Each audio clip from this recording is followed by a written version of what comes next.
بسم الله الرحمن الرحيم بسم الله الرحمن الرحيم الحمد لله رب العالمين والصلاة والسلام على أشرف الأنبياء والمرسلين سيدنا ونبينا ومولانا محمد وعلى آله وأصحابه أجمعين أما بعد. Allah Azze ve Celle'nin izniyle İmam İbn Battah el-Ukbari rahimahullahın İbanetü's Suğra adlı Əhl-i Sünnə vəl Cemaənin etiqad əsaslarını bəyan edən əsərini oxumağa davam edirik. Və bundan sonra İmam rahimahullah İslamdan irtidad edən, İslamdan çıxan, yəni İslama intisab olmasına baxmayaraq, müsəlman olmayan, İslamda olmayan bəzi firqələr haqqında zikr edir. Bunlar Cəhmiyyə, Mü'təzilə və Rafizlər haqqında danışaraq buyurur ki: وَقَالَ مَرُّوزِي سَأَلْتُ أَبُو عَبْدِ اللّٰهِ عَمَّنْ شَتَمَ أَبِي بَكْرٍ وَعُمَرَ وَعُثْمَانَ وَعَائِشَةَ رَضِيَ اللّٰهُ عَنْهُمْ فَقَالَ مَا أَرَاهُ عَلَى الْإِسْلَامِ. İmam Mərruzi rahimahullah buyurdu ki, Əbu Abdullahdan Əbu Bəkrə, Ömərə, Osmana və Ayşə radiyallahu anhum əcməin söyən kəs haqqında soruşdum. Əbu Abdullah, yəni İmam Əhməd. İmam Əhməddən Əbu Bəkrə, Ömərə, Osmana və Ayşəyə söyən haqqında soruşdum. Mənə belə cavab verdi: mən onu İslam üzərə görmürəm. Yəni Həllalın etdiyi rəvayətə görə İmam Əhməd rahimahullah belə demişdir: Rafizilər kimi söyən kəsin, yəni Rafizilər kimi sahabəni söyən kəsin küfrə girməməsindən əmin deyiləm. Yəni bir kəs rafizi olmasa belə rafizilərdən təsirlənərək sahabəni söyürsə, onun küfrə girməməsindən əmin deyiləm.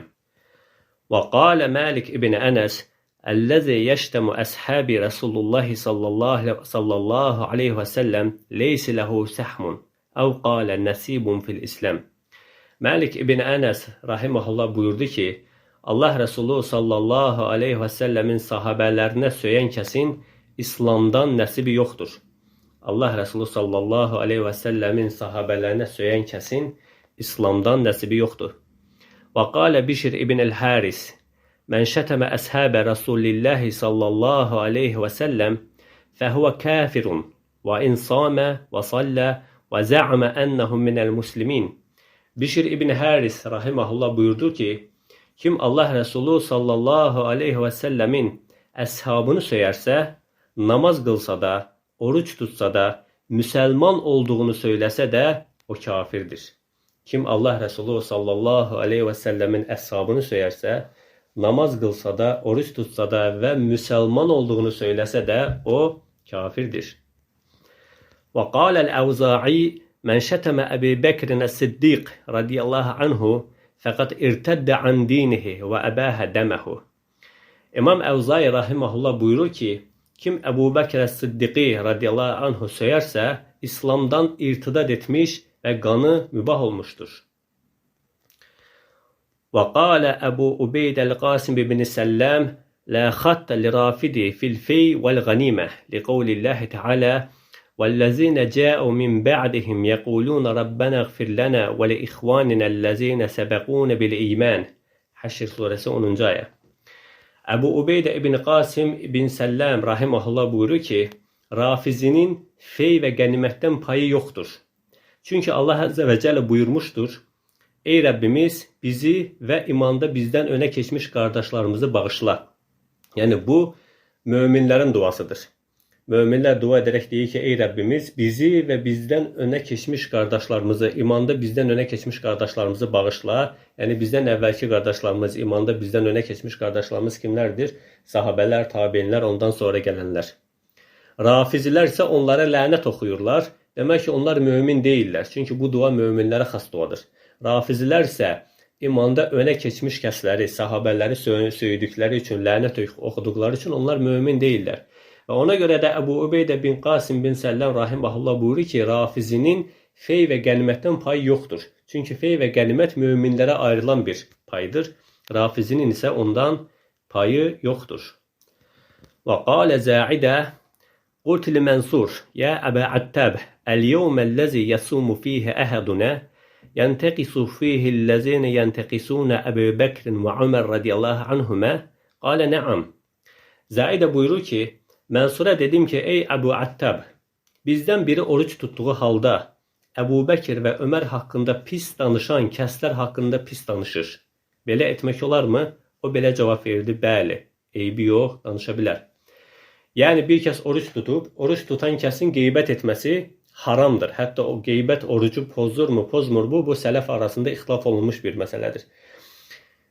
Mansura dedim ki, bir kəs oruç tutur, amma Əbu Bəkir və Ömər haqqında pis danışan kəslərin qeybətini edir. Əbu Bəkir və Ömər haqqında pis danışandır, yəni rafizlərin qeybətini edir. Belə etməsi olarmı? Dedi ki, bəli, olar, danışa bilər. Muharib bin Disara soruşuldu ki, rafizlərin qeybətini etmək olarmı? O belə cavab verir, qeybətləri edilməyəcəksə, deməli doğru insanlardır. Əgər qeybətləri edilməyəcəksə, deməli doğru insanlardır. Yəni ki, qeybətlərini etmək caizdir. Və qalə Əbu Ubeyd, Aşirtun nəsə və kəlləmtə əhləl kələm, fəmə rəaytı qavmən əvsəxə vəsəxən, və lə əğzərə qəzərən, və lə ədəfə hüccətən, və lə əhməqə minər rafidə. Əbu Ubeyd rahiməhullah dedi ki, insanlarla əlaqələrim oldu və kəlam əhli ilə danışdıq. Rafizlərdən daha pis, daha nəcis, hüccəti daha zəif və daha axmaq bir tayfa görmədim. Rafizlərdən daha pis, daha nəcis, hüccəti daha zəif və daha axmaq bir tayfa görmədim. Əsərin davamında buyurur ki, sərhəddə qazi olduğum zaman 3 nəfəri sürgün etdim. İkisi cəhmi və biri də rafizi. Sərhəddə yaşayanlar sizin kimilərlə qonşu olmamalıdırlar dedim. 2 cəhmi bir rafiziyə dedim ki, sərhəddə yaşayanlar sizin kimilərlə qonşu olmamalıdırlar. Və zikretil əhva ində rəqabə ibn Musfaləh fəqal, əmmə rafidatu fəinnəhum ittəğazul buhtanu hüccətən və əmməl murci'atu fəalə dinil muluk və əmməl zeydiyyətu fəəhsəbu ənəlləzi vədə'ə ləhum ra'yuhum imra'ə və əmməl mu'təzilətu fəvallahi mə xərəctu ilə dayəti fəzənantu ənni ərci'u illə vəhum qad rəcə'u ən ra'yihim. Rəqabə bin Məsqalənin yanında həva əhlindən söz açıldı. Həva əhlindən danışıldı. Bu zaman o belə dedi. Rafizilər iftiranı hüccət ediblər. Yəni, rafizlərin dəlilləri ancaq iftiradır. Onlar bir dəlil qoyarlar. Güya sənin qarşısına bir dəlil qoyarlar, amma dedikləri ancaq iftiradır. Onu özlərinə hüccət ediblər. Murciyanın dini, hökümdarların dini nədirsə odur. Murciyanın dini, hökümdarların dini nədirsə odur. Hökümdarlara baxıb özlərinə din seçərlər. Zeydiyyə gəldikdə isə, mən onların görüşünün bir qadın tərəfindən ortaya atıldığını düşünürəm. Mü'təziləyə gəldikdə isə, vallahi mən nə zaman geri dönəcəyimə ümid edərək işə çıxsam, geri döndükdə onlar da mütləq görüşlərindən dönmüşdülər. Mən işə gedib geri qaydanda, ümid edəndə ki, işdən geri dönəcəm, onlar da görüşlərindən dönürlər. Yəni, səhər bir görüşdə olur mü'təzilə, axşam başqa bir görüşə dönür. Yəni, bugün də gördüyümüz, özlərini əhl-i sünnətə nisbət edən kəslərdə gördüyümüz həmin hal. Gündə bir əqidəyə girmək, gündə bir mənhəcə girmək, səbəb nədir?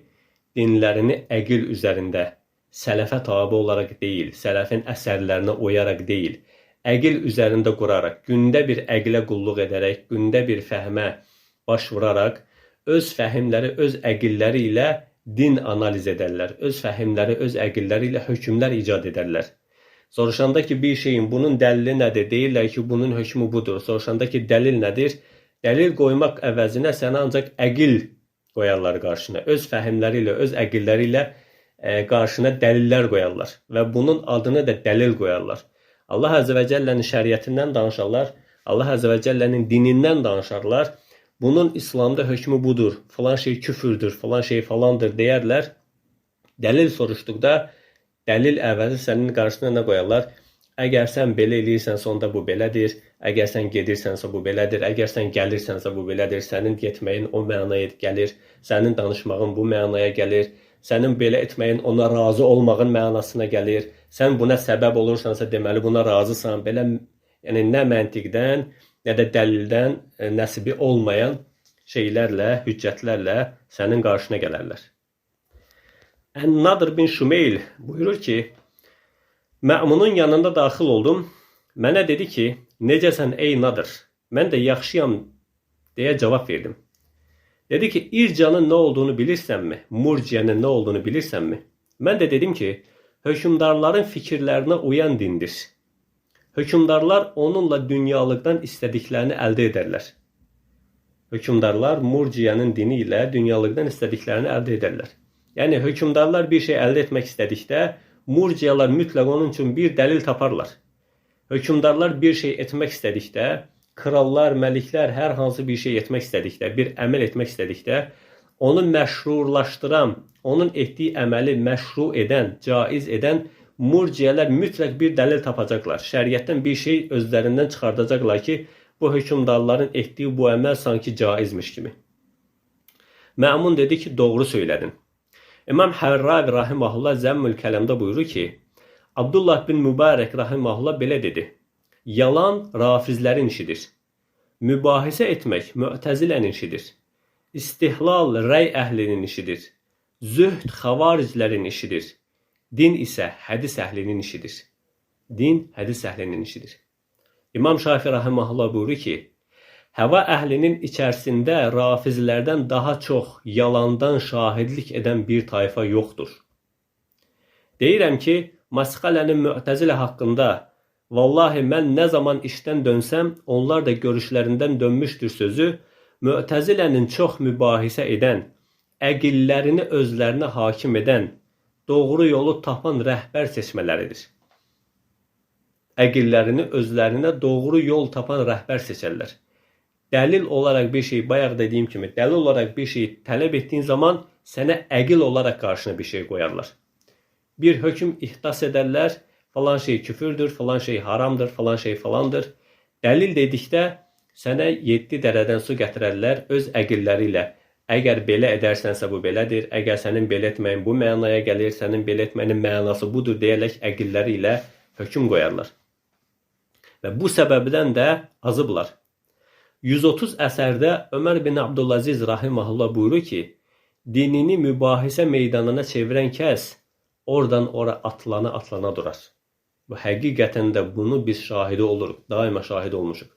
Daima dinini mübahisə edən, daima onunla bununla hər yerdə mübahisə edən, bildiyi, bilmədiyi hər mövzu haqqında cədəlləşən kəsin gündə bir əqidəyə, gündə bir etiqada daxil olduğunu görməkdəyik. Necə ki, 130 əsərdə Ömər bin Abdülazizdən belə nəql olunur ki, demişdir ki, dinini mübahisə meydanına çevirən kəs oradan ora atlanar və buradan bura atlanır. Və bu acı nəticəni həqiqətən biz bugün şahid oluruq. Məsələn, deyirsən ki, Quran-ı Kərimdə belədir, bu hökm var, sünnətdə bu hökm var və sələf alimləri, sələf imamları bu ayəni belə təfsir ediblər, bu hədisi belə şərh ediblər. Onlara tabi olmalıyıq, onların nəqillərinə tabi olmalıyıq. Sənə qayıdıb deyir ki, bizdə də bir nəfər var, o da belə deyir. Gəlin sizi görüşdürək, mübahisə edin, münazirə edin, hansınız doğru olsa ona tabi olarıq. Yəni, Sübhanallah, yəni adam dinini sanki üzr istəyirəm, xoruz döyüşdürməklə kim qalib gəlsə onun dininə tabi olacaq. Yəni, Quran, sünnə, sələfin fəhmi buna kifayət deyil. Deyir ki, siz mübahisə edin, münazirə edin, kim doğru desə, kimin sözü güclü olsa, kim qalib gəlsə, kim gözəl danışsa, deməli o haqlıdır. Yəni, bu şəkildə din qəbul edən adam səncə dini üzərində sabit qala bilərmi? Bu şəkildə dini öyrənən, dinini bu şəkildə qəbul edən adam həqiqətən qəbirə salamat bir din apara bilərmi? Mümkün deyil. Yəni, adam zənn edir ki, kim gözəl danışırsa, o haqq üzərindədir. Yəni, ola bilər ki, İbn Teymiyyə rahiməhullah dəfələrlə, İmam Şafi İbn Teymiyyə rahiməhullah dəfələrlə buyurur ki, ola bilər ki, bir kəs haqdır, dediyi haqdır, amma dediyini ispat edəcək bəlağəti yoxdur. Qarşı tərəf batil üzərindədir, amma bəlağəti güclü olduğu üçün insanlar zənn edir ki, o haqdır. Qarşı tərəfin bəlağəti güclüdür, amma danışdıqları hamısı batildir. İnsanlar zənn edir ki, o haqlıdır. Bugün də həmin dinini bu şəkildə öyrənən kəsləri biz görürük. Dinlərini mübahisə meydanlarında öyrənirlər. Və zənn edirlər ki, bununla din öyrənirlər. Əsla. Sabah başqa birisi bundan daha gözəl danışacaq, onun dininə tabi olacaqlar. Bir üçün başqa birisi bundan daha gözəl danışacaqlar, onun dininə tabi olacaqlar. Yəni bu dəyişməz bir sünnətdir. Ona görə din, kitab, sünnət və sələfin üzərində icma etdiyi məsələlərdən götürülür. Din mübahisə meydanlarında, münazirə meydanlarında, cədəllərdə öyrənilmir. Əhməd bin Abdullah ibn Yunus rahimehullah buyurur ki, Muhammed bin Abdülaziz rahimehullah evini satdı və belə dedi: Mən Kufədə iqamə etmərəm. Çünki Kufə Allah Rəsulu sallallahu aleyhi və səlləmin sahabələrinin söyüldüyü yerdir. Allah Rəsulu sallallahu aleyhi və səlləmin sahabələrinin söyüldüyü yerdə belə sələf iqamə etməmişdir. Qalə Sufyan ibn Uyeyne rahimehullah buyurdu ki, La yəğillu qalbu əhədin alə əhədin min əshabi Rasulillahi sallallahu aleyhi və səlləm illə kənə qalbuhu aləl musliminə əğallə. Qəlbi müsəlmanlara kin güdəndən başqası Allah Rəsulu sallallahu aleyhi və səlləmin sahabələrindən birinə kin güdməz. Kim Allah Rəsulu sallallahu aleyhi və səlləmin sahabələrinə kin güdürsə, onun qəlbi müsəlmanlara qarşı kin güdmüşdür. Və qalə Asim ibn Damrah, qultu lil Hasan ibn Ali, İnne şi'ate yaz'umune enne Aliyen yerci'u. Fekale kezzebu, lev allimna zâlike ma tezavvece nisâhu ve la kasabna mâlehu. Asim bin Damra buyurur ki, Hasan bin Ali'ye değildi ki, İmam Ali radiyallahu anh'unun oğlu Hasan radiyallahu anh'ya değildi ki, Şialar deyir ki, Ali radiyallahu anh'u geri qayıdacaq. Yəni Rafizlərin bir qolu var, Gulət olan qolu var. Onlar deyirlər ki, İmam Əli ölməyib, sağdır, o qiyamətə yaxın geri qayıdacaq. Bəzi imamlarla birlikdə geri qayıdacaq. Onlar belə etiqad edirlər. Şiələr deyir ki, Ali radiyallahu anhu geri qayıdacaq. O belə cavab verdi. Yalan deyirlər. Əgər belə olsaydı, xanımları evlənməzdi və malını da miras bölməzdik. Əgər Ali radiyallahu anhu geri qayıtsaydı, onun xanımları evlənməzdi. Malını da bölməzdik. Bunu da Əs-Sünəndə Hərb bin Kirmani rəvayət etmişdir. İmam Bərbəhər rahimehullah buyurur ki, ortaya çıxan daha bir bidət vardır ki, uca Allaha qarşı küfürdür. Bu görüşü qəbul edən kəs şübhəsiz ki, kafirdir. Bu kəslər Ali radiyallahu anhunun geri dönəcəyinə inanırlar. Onlara görə Ali bin Əbi Talib diridir. O Muhammed bin Ali, Cəfər bin Muhammed və Musa bin Cəfər qiyamət günündən əvvəl geri qayıdacaq. Yəni, Rafizlərin bir qolu buna etiqad edirlər. İmamların qeybi bildiyinə etiqad edirlər. Onlardan uzaq dur. Onlar və bu görüşü qəbul edənlər şübhəsiz ki, kafirdirlər. Cabir bin Yezid Əl-Cufi buyurur ki, Muhammed bin Ali mənə belə dedi. Ey Cabir, eşitdiyimə görə İraqdakı bəzi kəslər bizi dost qəbul etməklə yanaşı Əbu Bəkir və Ömərə lağ edirlər.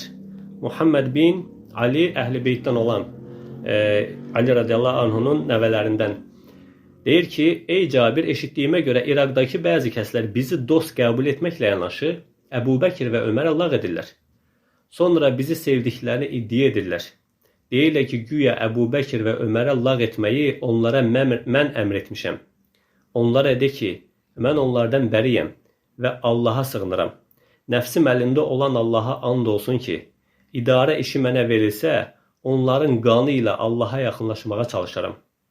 Bunu Əl-Hilyədə rəvayət etmişlər.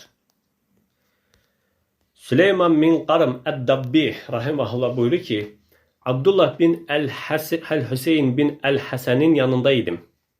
Bir nəfər ona belə dedi, Allah səni islah etsin. Qiblə əhlindən müşrik olduğuna şahidlik etməyimiz vacib olan biri varmı? Yəni, elə bir adam varmı? Qiblə əhlidir, amma biz onun müşrik olduğuna şahidlik etməliyik. O belə cavab verdi. Bəli, Rafizilər. Mən onların müşrik olduğuna qətiyyətlə şahidlik edirəm.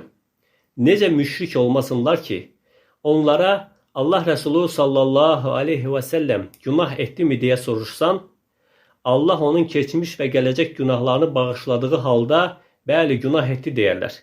Bəs Əli günah etdi mi deyə soruşsan, xeyr etmədi deyərlər. Bunu deyən kəs şübhəsiz ki, kafirdir. Yəni, Həsən bin Salih rahimehullah buyurur ki, Cəfər bin Muhammedə Əbu Bəkir və Ömər haqqında soruşdum. Mənə belə dedi. Onları xeyirdən başqa bir şey ilə zikr edən hər kəsdən uzaqam. Cəfər bin Muhammed, yəni Əhl-i Beytdən olan alimlərdəndir. Əhl-i Beytdəndir. Deyir ki, Cəfər bin Muhammedə Əbu Bəkir və Ömər haqqında soruşdum. Mənə belə dedi.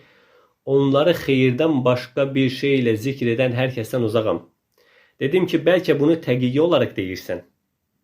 Dedi ki, əgər elədirsə mən müşrik olum. Onları sevməyi Allaha yaxınlaşmaq üçün vəsilə etmirəmsə, Muhammed sallallahu aleyhi və səlləmin şəfaətinə nail olmayım. Amma heyf ki, bir dəstə bizim vasitəmizlə insanları aldadırlar. Bunu Əs-Sünnədə Abdullah rahiməhullah rəvayət etmişdir. Əbu Xalid Əl-Əhmər buyurur ki, Abdullah bin Həsən rahiməhullaha Əbu Bəkir və Ömər haqqında soruşdum. Belə cavab verdi. Allah onlara salət etsin. Onlara salət etməyənlərə də salət etməsin. Biz sabah bizdən istifadə edənlərdən bəri olacağıq. Yəni bizdən istifadə edərək Əbu Bəkir və Öməri lənətləyənlərdən bəri olacağıq. Onu İmam Daraqutni Fədailus Sahabə adlı babda zikr etmişdir. İmam Lələkai rahiməhullah buyurur ki, Muhammed bin Yusuf Əl-Firyabiyə Əbu Bəkir və Ömər haqqında görüşün nədir deyə soruşulduqda o belə cavab verdi. Allah Rəsulü sallallahu aleyhi və səlləm onların fəzilətini bildirmişdir. Xəlifələrdən biri rafizilərdən 2 nəfəri sorğu-suala çəkərək belə dedi. Vallahi, sizə Əbu Bəkir və Öməri təhqir etməyə zövq edən səbəbi mənə deməsəniz, sizi öldürəcəyəm. Yəni, səbəb nədir ki, siz Əbu Bəkir və Öməri təhqir edirsiniz? Bunun səbəbini deməsəniz, sizi öldürəcəyəm. Onlar bunu deməkdən imtina etdikdə, xəlifə birisini önə çəkib boynunu vurdu.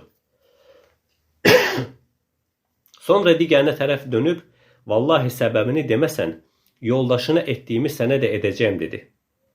Həmən rafizi belə dedi. Bəs səbəbini desəm, məni azad edəcəksənmi? Xəlifə dedi ki, bəli, səni azad edəcəyəm. Həmən adam belə dedi. Biz əslində Allah Rəsulü sallallahu aleyhi və səlləmə hədəf seçmək istədik. İstədik ki, onu hədəf seçək. Ancaq bu məsələdə insanlar bizə tabi olmazlar, dedik. Buna görə Əbu Bəkir və Öməri hədəf seçdik və insanlar bizə tabi oldular. Muhammed bin Yusuf Əl-Firyabi buyurur ki, mən Cəhmiyyəni və Rafizini ancaq zındıq görürəm. Yəni, Abdullah bin Əhməd Əs-Sünənində səhih rəvayətdə buyurur ki, Ali bin Əbu Talib radiyallahu anhu belə demişdir. Mənə görə 2 nəfər həlak olacaq. Məni həddən çox sevib şişirdən və mənə nifrət edib iftira atan. Mənə həddən çox sevib şişirdən, mənə nifrət edərək iftira atan. Əbu Bəkir Abdullah bin Muhammed bin Ziyad Ən-Nisaburi dedi ki, bizə Əbdülməlik bin Əbdülhamid Əl-Meymuni belə dedi. Əhməd bin Həmbəl rahiməhullah belə buyurdu. Ey Əbul Həsən, bir nəfərin Allah Rəsulü sallallahu aleyhi və səlləmin sahabələrini pis şəkildə zikr etdiyini görsən, onun müsəlmanlığını şübhə elə. Buna İmam Lələkai rəvayət etmişdir. Təhsibul Kəməl əsərində gələn rəvayətə görə Əbu Zur'a buyurur ki, bir nəfərin Allah Rəsulü sallallahu aleyhi və səlləmin sahabələrindən birini tən etdiyini görsən, onun zındıq olduğunu bil. Çünki bizim qatımızda Allah Rəsulü sallallahu aleyhi və səlləm haqdır. Quran da haqdır. Bizə bu Quranı və hədisləri isə Allah Rəsulü sallallahu aleyhi və səlləmin sahabələrindən başqası rəvayət etməmişdir. Onların yeganə məqsədi Quranı və sünnəti keçərsiz etmək üçün şahidlərimizi cərh etməkdir. Amma əsl cərh edilməli olan özləridir. Onlar zındıqlardır. Yəni, Quranı da, sünnəti də bizə rəvayət edən kimdir? Əshab, Allah Rəsulü sallallahu aleyhi və səlləmin sahabələri. Bir nəfər onları cərh etdiyi zaman, onları xəyanətdə, yalancılıqda ittiham etdiyi zaman, zındıqlıqda ittiham etdiyi zaman, İslamdan ortada nə qalar? Heç bir şey qalmaz. Yəni, onların zənninə görə, batil zənninə görə, Ali radiyallahu anh xəyanət edən, xilafəti qəsb edən sahabələr təbii ki, Quran və sünnəti də dəyişəcəklər. İstədikləri şəkildə Quran da yaza bilərlər, istədikləri şəkildə hədis də uydura bilərlər. Və bundan sonra İslamdan nə qalır? Heç bir şey. Yəni məqsəd bunun arxasında gizlənən, səhabələrin söyülməsinin, təhqir edilməsinin arxasında gizlənən şey nədir? Məqsəd nədir? İslamı ləğv edilməsi. Quran və sünnətin, İslamın əsaslarının ləğv edilməsi. İnşallah bununla kifayətlənək. Subhanak Allahumma və bihamdik, əşhədu an la ilahe illə ənt, əstəğfiruka və etûbu ileyk.